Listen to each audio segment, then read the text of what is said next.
There are few sights more splendid than a train seen from the eyes of a child. For the grown man, the locomotive is but an invention, a machine of iron, fire, and schedules. But to the child it is a dragon that roars only to carry love and letters, a pilgrim that passes through the hills with the patience of hope. This story you are about to hear is not about railways at all, but about the rails of the human heart. When misfortune and mystery tear a family from the hearth, it is the charity of small souls, a sister waving to a stranger, a boy rescuing a passenger, a mother enduring in silence that builds the great bridge across despair. This tale reminds us that the truest adventure is not in speed or smoke, but in the discovery that God has not abandoned the stations of this earth. For in every dark tunnel there is a gleam, and every whistle in the night is a promise that the light still comes again. 3412. Theo Adventure Theater.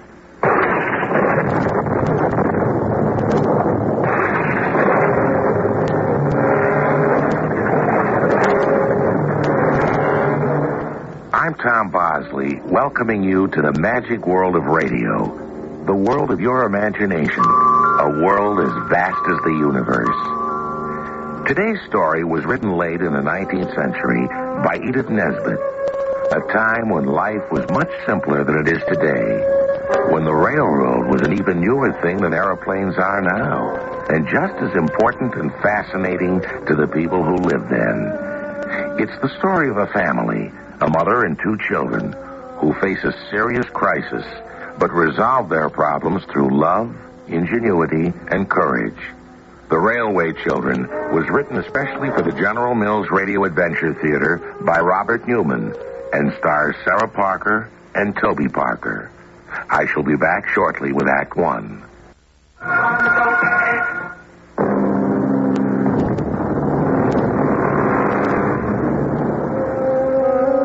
They were not called the Railway Children to begin with. They were just Roberta, known as Bobby, and her younger brother, Peter. And they lived in a comfortable house just outside of London and thought of the railway as a means of getting to places like the museum and the zoo. They only became the Railway Children later on, after that strange and terrible night that changed their whole lives. I can't tell you much about it, because there's so much I don't know. It began when two men came to see Father one night, after supper, and he went to talk with them in his study. After a while, he sent for Mother, and when she came out, her face was white. Is anything wrong, Mother? Yes, Peter. I'm afraid there is. Those men brought some very bad news. What kind of news? I can't tell you that, but your father has to go away with them. For long? I hope not for long. And since if he's not here, we won't have much money, we're going to have to move. To where? To a place I've found for us in the country, about an hour from here. Are we moving because we're poor now, Mother? Yes, Bobby. Do we have any money at all? We have a little, enough to live on for a little while. And as you know, I've been thinking of trying to write some stories, the kind I tell you at night. So I'm going to work very hard on that, and if I start selling them, we'll be fine. A few days later, we did move. The moving men came for our furniture, and we took the train.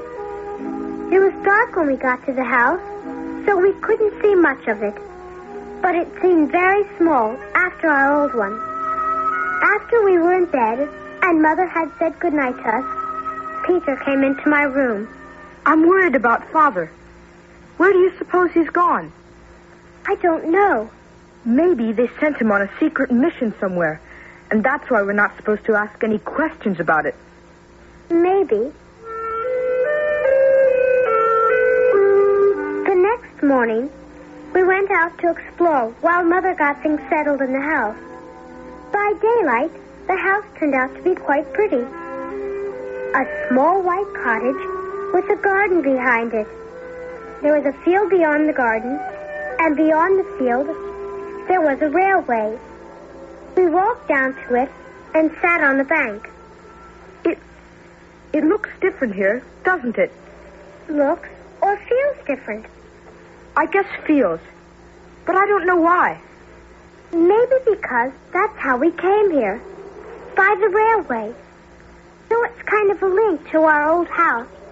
And our old life. And London. And Father. Yes, and Father. Listen! A train's coming. There it is. On its way to London. Shall we wave to it? Of course.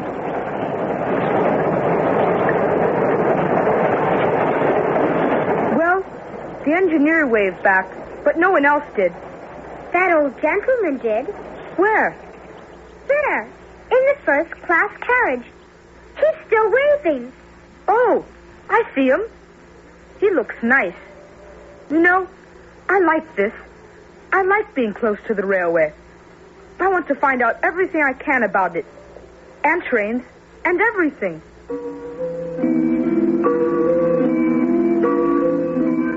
I felt the same way about it, and we decided the place to find things out was the station.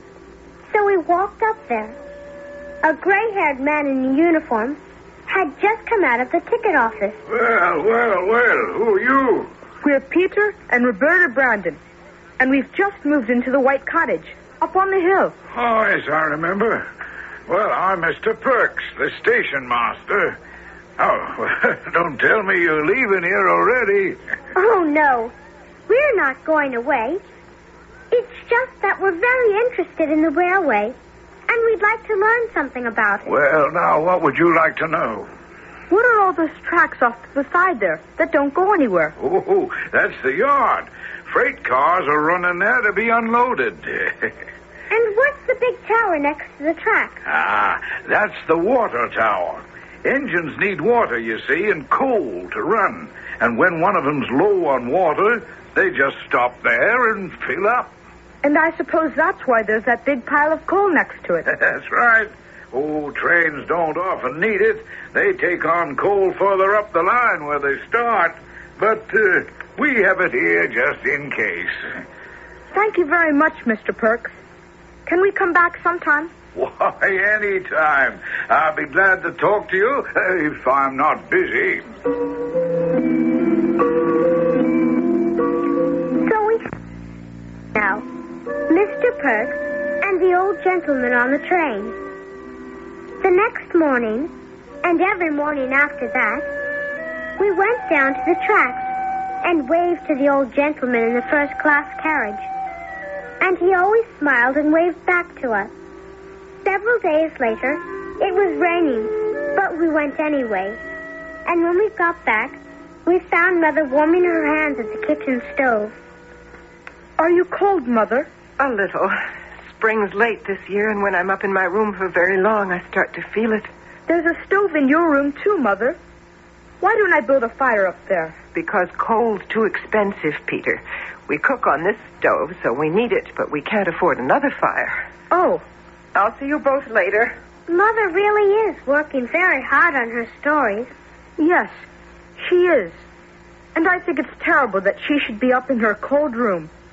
If Father were here, I'll bet he'd see that she had a fire there. He's not here. And if coal is expensive... I know where I can get some without money. Where? At the railway yard. But we can't take any of that, Peter. It's the railway's coal. But they don't use it. Mr. Perks said they just have it there in case. So taking it would be just like taking it from a coal mine, that no one's working anymore. It would be nice to have enough so Mother wouldn't worry about it. Well, I'm going to get some. Tonight.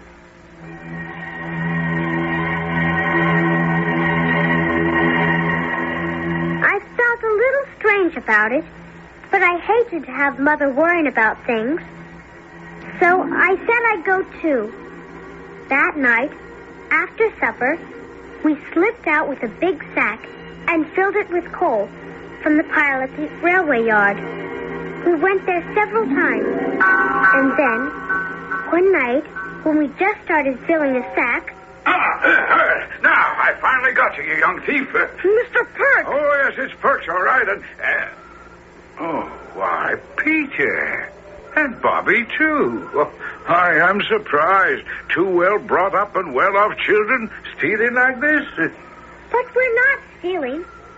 At least I hope we're not. Peter said it was just like taking from a mine that no one was using. And besides, we're poor. Poor? Yes. Mother said we can't afford more than one fire in the house, and she kept coming down to get warm at the kitchen stove. We didn't take much. And if you think it's wrong... Ah, well, it is wrong. That's the railway's coal, and taking it is stealing, no matter why you wanted it. Are you going to call the police? Well, no. Considering why you took it, and if you promise not to do it again, I'll forget about it. We promise. Mr. Perks, you're a darling. We went home feeling ashamed because no matter what Peter had said, I think we both knew that it was wrong to take the coal. But the next day, we had something much more serious to worry about. Your mother's sick, children. She has a bad case of influenza. Is that serious? Well, it needn't be if she's taken care of properly. That's the next question. Who's going to take care of her? We will. We'll have to. There are just the two of us besides Mother. Oh, can you cook, Bobby? A little. Enough to make things for her and us. Well, I'd be happier if there was a grown-up around, but you seem pretty competent. I'll send over some medicine for her, but there are some other things she's going to need.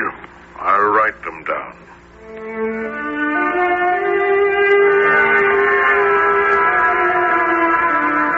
What did the doctor say to you, children?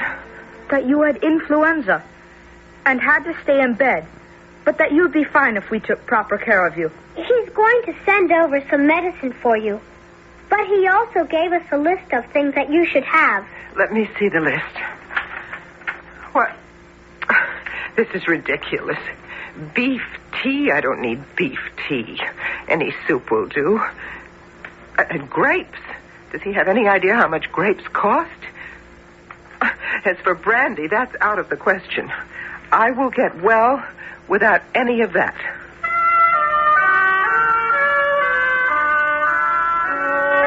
If the doctor says she needs these things to get well, she should have them. But what can we do? We don't have any money. She's got to get well. Isn't there someone we can ask to buy them? No matter what it costs. And pay them back sometime. Who can we ask? We don't have any relatives since Aunt Amy died. What about the old gentleman? The one on the train? Yes. I'm sure he's well off. He always rides first class. And I think he likes us. Because he always smiles and waves to us. But we've never even talked to him. How could we let him know what we need? And why? We'll write him a letter. When we don't know his name or where he lives? Yes, I'll write him a letter. You'll stand in the field with a sign, telling him to look out the window when the train stops at the station. I'll be waiting at the station, and when he looks out, I'll give him the letter. Bobby, that's a wonderful idea. That just may do it.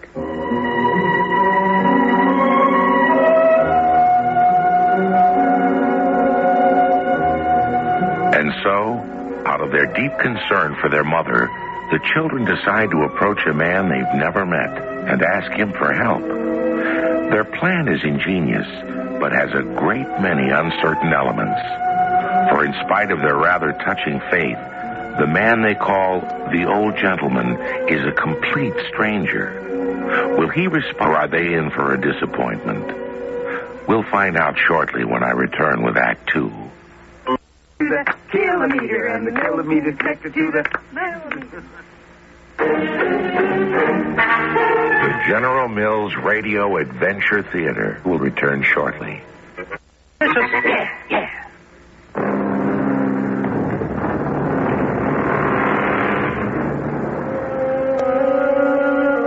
Now back to the railway children who have been trying to be brave about their father's absence and who now have something else to be concerned about, their mother's illness. Before they went to bed, Bobby wrote a letter to the old gentleman, and Peter made a sign telling him to look out at the station. It's the next morning now. We got up earlier than usual. I left Peter with a sign in the field, where we always waved to the train and went on to the station. Well, good morning, Bobby. You're up early today. Yes, I am. Has the train come through yet, Mr. Perks? The 9:10? No. But it should be here any minute. Why? There's someone on it I have to talk to. Oh, a friend? Yes, at least I hope he's a friend. Where does the first-class carriage stop? Oh, well, that's the last car on the 9:10. It should stop at the end of the platform there. But where's Peter this morning? He's further up the line. Is that the train? Oh, yes, it is. Right on time. Now, don't stand too close to the edge of the platform.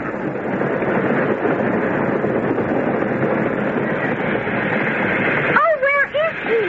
Where? Well, there's someone looking out up there, Bobby. Oh, thank you, Mr. Perks. Sir? Well, good morning, my dear. I saw the sign that your brother was holding up. He is your brother, isn't he? Yes, he is. He's Peter, and I'm Bobby. Roberta, that is. Well, I'm very happy to meet you, Roberta. I've been wondering who you were ever since you started waving to me. I find myself looking forward to it every morning. We do, too. And, sir, here's a letter for you. A letter? Yes. It will tell you who we are, and it also asks you to do something. And, well, I hope you won't be annoyed about it. Why should I be annoyed? Well... Hold on. Oh, dear, the train's going. You will read the letter, won't you? Well, of course, Roberta. Immediately.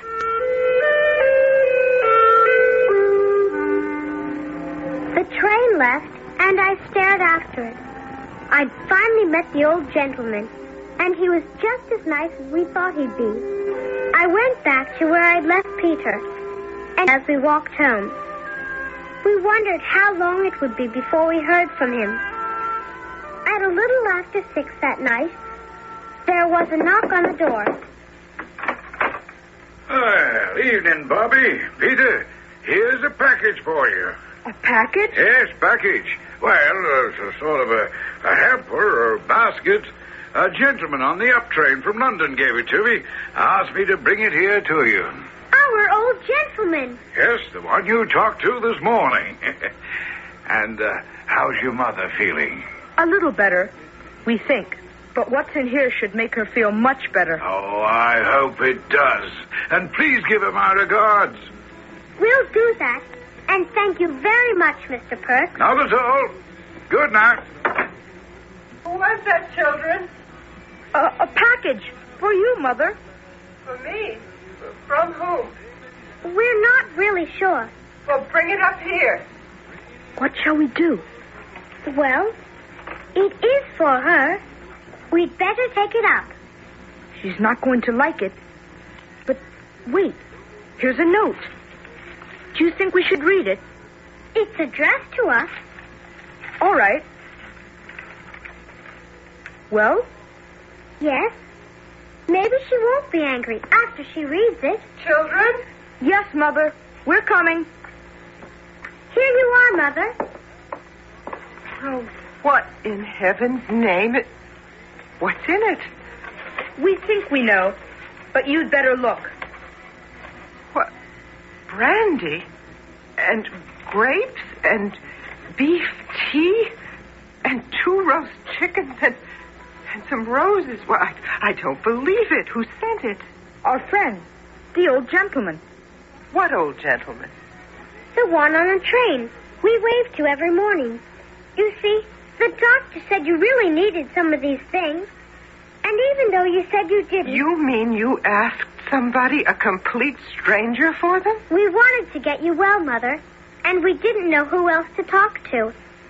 And he said in his letter that you shouldn't be angry. Where is the letter? Here. It was on the outside of the basket. But this... He doesn't even sign his name. He just says, your good friend. Yes. Doesn't that and the letter itself prove that he didn't mind doing it? Oh, Mother, don't cry. Please. We didn't mean to make you angry. Darling, I'm not angry. Not anymore. It's just that I'm not used to having anyone do things for me. For us. The things in the basket must have helped because Mother started feeling better right after that. And a few days later, we made another sign that said, "She's all well now. Thank you." And when we held that up, he smiled and nodded so hard his top hat almost fell off. Well, that's that. I think he was pleased. So do I. How about walking down the line away? All right. There are lots of flowers near where the tracks go into the tunnel. We can pick some for Mother. All right. Bobby, look. At what? Those trees on the bank near the tunnel. They're shaking. They're not shaking. They're moving. Sliding. The whole bank's come down on the track. It's a landslide. All that rain we've had must have loosened it. It's going to be some job to dig it all up, clear the tracks. It'll take them hours. Even longer. And, Peter, what time is it? I don't know. I don't have a watch. But the 9:10 to London went through. So it must be 9:30. Why? Doesn't the up train come through at about 20 of? Yes, it does. And you mean the tracks are blocked, and they don't know it? Yes, and they won't see it when they come out of the tunnel, because there's a curve. They'll run into it at full speed. We've got to stop the train. If they run into it, people will be hurt, maybe even killed. Let's run towards the tunnel. The closer it gets, the more time they'll have to stop. Better not go any closer. If we get into the tunnel, they may not see us. All right. Wait, listen. It's coming. Wave as hard as you can. Bobby, don't stand right in the track. I want to make sure they see it. I'll jump back when it comes out of the tunnel. Stop! Stop! Oh, please stop. Bobby, get back. They are stopping. They are. Now, what's all this? What are you doing here on the tracks? There's been a landslide. Look up ahead there. Well, I'll be. Why, if we'd have run into that. That's why we did it. We were afraid you'd be wrecked. And so we would have been. A pair of heroes, that's what you are.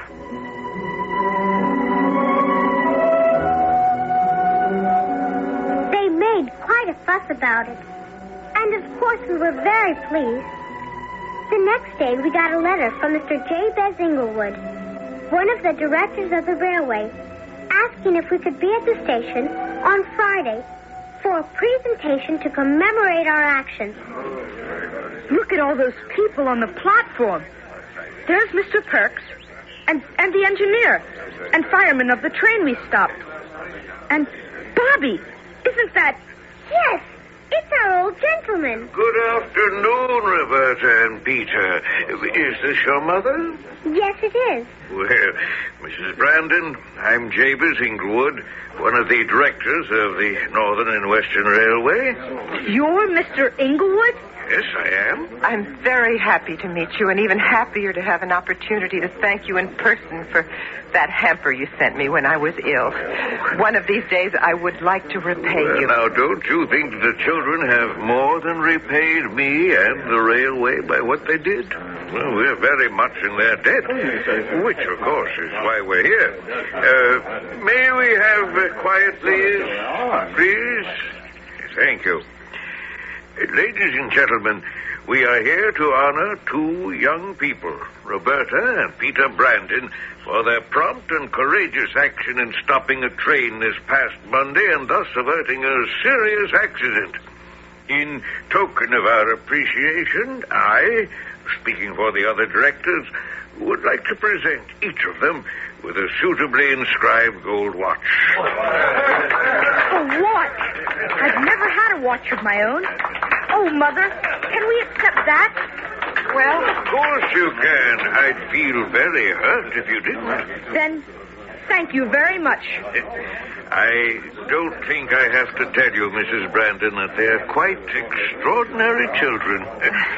Now, is there anything else that I can do for you? Any way I can help you? oh, thank you, Mr. Inglewood. It's very kind of you. No, I don't think there's anything.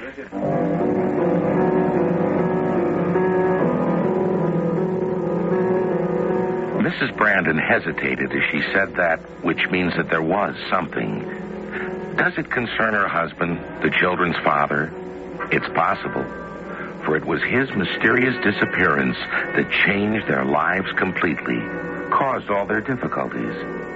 But if that's what it was, and Mr. Inglewood can help her, why didn't she say so? We'll find out when we return with Act 3.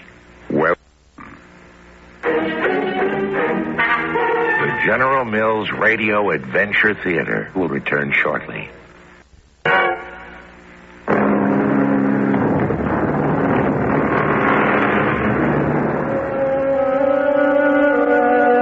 Now back to our story.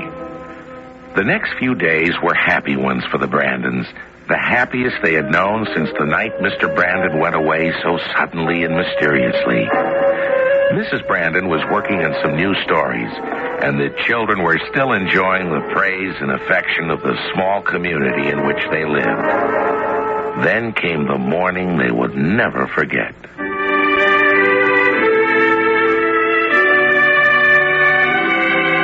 It was finally spring. A lovely warm day. Mother had sent us into town to buy some fish, and the fisherman had wrapped it in some old newspaper, as he always did. And we were on our way home when Peter said, Bobby, what is it? This article here in the paper. What paper? The one the fish is wrapped in. The headline says that trial ends. Brandon found guilty. What? Let's see. You don't mean... That can't be, Father. But it is. It must be. The paper is several months old, from about the time that Father went away. And it says, John Brandon, important figure in the Foreign Office, was found guilty of selling official secrets to a foreign power. But it can't be, Father. It can't. He wouldn't do such a thing. Of course he wouldn't. That's why Mother was so miserable. Why she never wanted to talk about it. Tell us where he was. What do you think we should do? I think we should tell Mother we know. I should have known that someday, some way, you'd find out. But you don't believe it, do you? Believe your father did it? Of course not. But how did it happen? There was evidence. Papers were missing, and they found an incriminating letter in your father's desk. Addressed to him? No, it wasn't addressed to anyone. It was just a note about meeting someone somewhere. Then someone must have put it there. But who? Your father and I always thought it might be Forsyth, your father's assistant. He'd always been jealous of your father. He got your father's job when your father went to jail. But why didn't you tell us? Because I felt it would be too difficult for you. that you'd be better off not knowing. I see now that it was a mistake.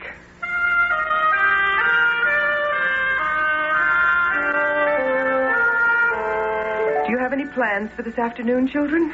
I have. The boys at Chilton School are having a paper chase, and I thought I'd go watch. What's a paper chase? It's sometimes called hare and hounds. One boy, the hare, has a bag filled with bits of paper. He starts running, dropping the scraps of paper, and the others, the hounds, follow the trail and try to catch him. That sounds like fun. Can I come too? Of course. Do you know when it's going to be and where? It's starting at the school at 2 o'clock. That's quite a way off. But Mr. Perk says the hare will probably come this way because it's all downhill and run along the railway.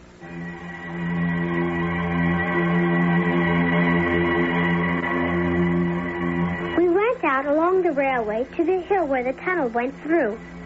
And a little while later, we saw the hare.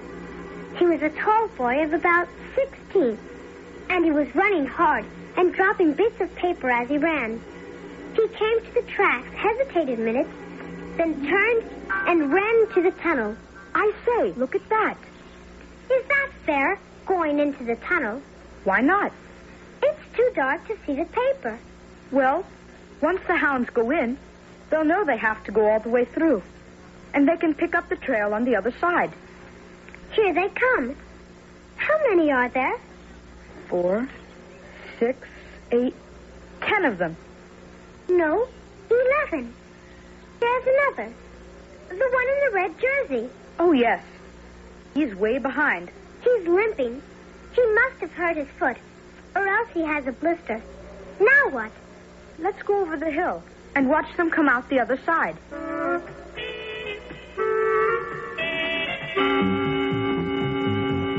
There's the hare. He's climbing up the bank. And here comes the first of the hounds. He's gained on him. And it's still a long way back to the school. He may catch him. Here comes the rest of the hounds. They may catch him, too. Yes. Well, that's that. Shall we go now? What? Shall we go now? I want to do some work in the garden. Weren't there 11 hounds? Yes. Why? There are only 10 of them now. One's missing. The boy in the red jersey. Oh, yes. The one who is limping.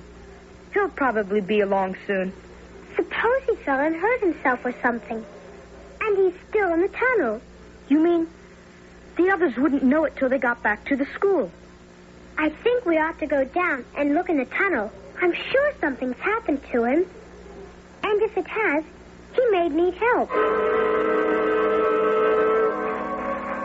Do you hear anything? See anything? No. It's awfully dark. We must be almost halfway through by now. I know. But Peter, I think... Yes! Here he is. Where? Lying here on the tracks. I think he's unconscious. And Peter, what time is it? I don't know. It's too dark to see my watch. But it must be almost 3. Why? Doesn't the train come through a little before 3? Oh, golly, yes. And he's lying right on the tracks. We've got to move him before he gets here, or he'll be killed. Move him where? There are bays on the side of the tunnel. Places for workmen to stand when the train comes through. Yes, here's one. We'll move him here. He's a lot bigger than we are. I don't know if we can. We've got to. Take his feet. I'll take his head. Now, lift. And pull. That's it. Maybe we should try to wake him again. If we can. We can't. There's the train. Lift. And pull again. Once more. There. Now this way, off the track. Is it clear? Yes.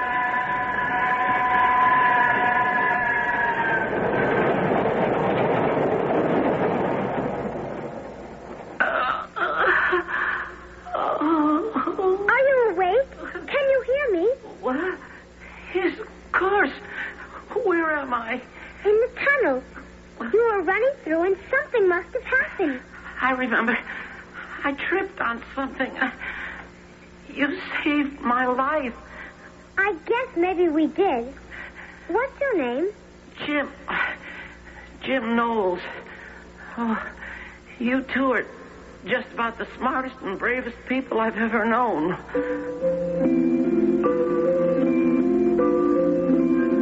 Peter came back with the men. It was too far to take Jim to the school, so they carried him to our house. Mr. Inglewood. Good afternoon, Roberta. Well, I understand you've done it again. Son, what? Isn't my grandson Jim here? You mean you're his grandfather? Yes, I am.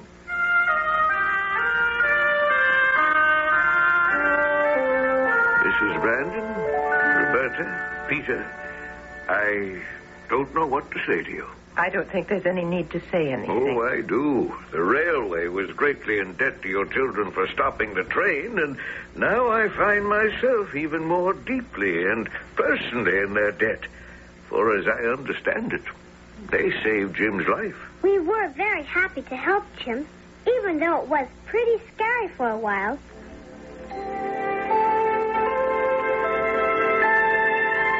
Mr. Inglewood stayed for a while, talking to Mother and us. And when he was ready to leave, Peter and I said we'd walk him to the station. There might be something you could do for us. Mother wouldn't dream of asking you, but we thought we would. And what's that, Roberta? It's about Father. I don't know what you could do, but if you could do anything, we'd be the ones who are grateful, more grateful than anyone ever was. Oh, well, you tell me all about it.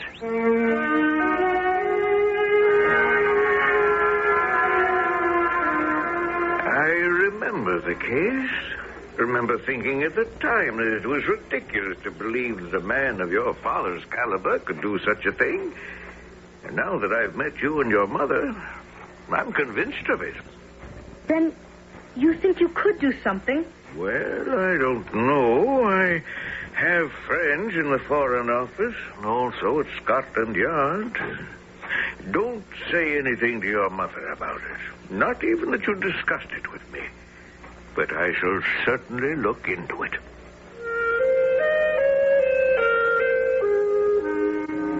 A few days went by, and on Sunday morning, I woke up feeling very strange. Not sick, but as if something were going to happen. After breakfast, I went out, and Peter followed me. Where are you going? Down to the station. Why? I don't know. I just want to be there when the 942 comes in. That's silly. Nobody ever comes on that. Even Mr. Perks isn't at the station.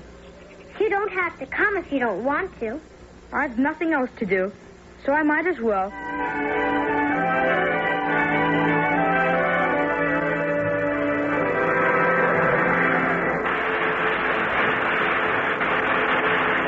Well, there it is. And just as I said, no one's getting off. Bobby, isn't that... Yes, Father. Father! Bobby! Oh, Bobby, my darling. And Peter. Is it really you, Father? It certainly is. But where's your mother? At the house. We came down alone. Oh, but why didn't you get my telegram? Telegram? Yes, I was released late yesterday afternoon. I sent a telegram saying I was coming. But today's Sunday.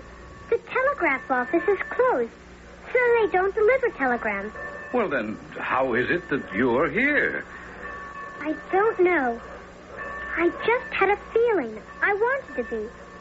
Father, what happened? Well, it seems a friend of yours got interested in the case. Mr. Inglewood. That's right.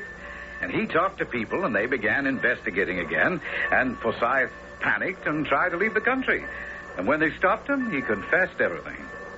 Then it's all over. You're really free? Yes, children, I'm free and completely clear. Now, come on. Show me the way to the house.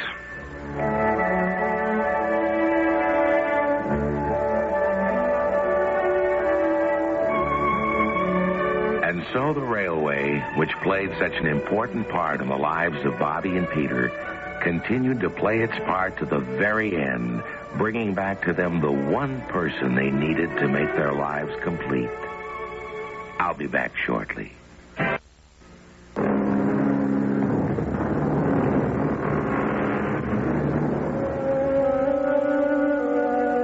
And so ends our story of the railway children.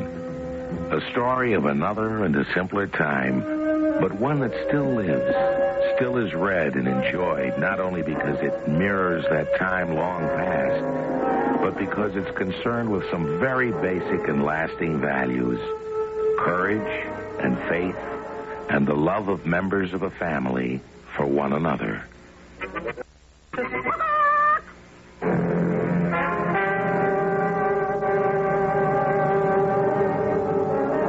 Our cast included Sarah Parker, Toby Parker, Ian Martin, Terry Keane, William Griffiths, and Gilbert Mack. The entire production was under the direction of Himan Brown. This is Tom Bosley inviting you to return to the General Mills Radio Adventure Theater for another exciting tale you can hear through the magic of radio. The General Mills Radio Adventure Theater is recommended by NEA, the National Education Association.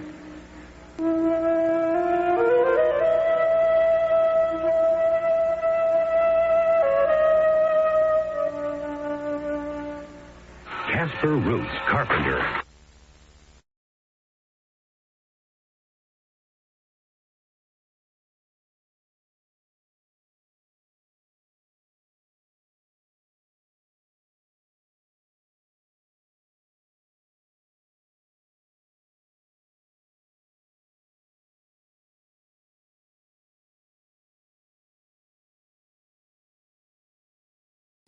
And so the trains continue, as they always have, rushing past fields and faces, bearing letters, bread, and sometimes redemption. The children of this tale did not find treasure in the world, but something far rarer: faith in the unseen goodness that guides the world's motion.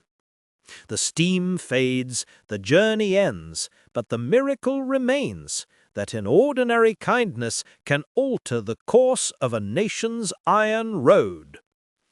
In every whistle that pierces the evening air, I hear not machinery, but mercy, not progress, but providence. The railway is the rib of modern man, yet it is the heart of the child that keeps it alive. And when we forget that truth, when we cease to wave back to the passing train, we shall find the world a much lonelier place. This has been Chesterton Radio, reminding you that imagination is the last engine of mankind. Until the next departure, keep your lantern lit.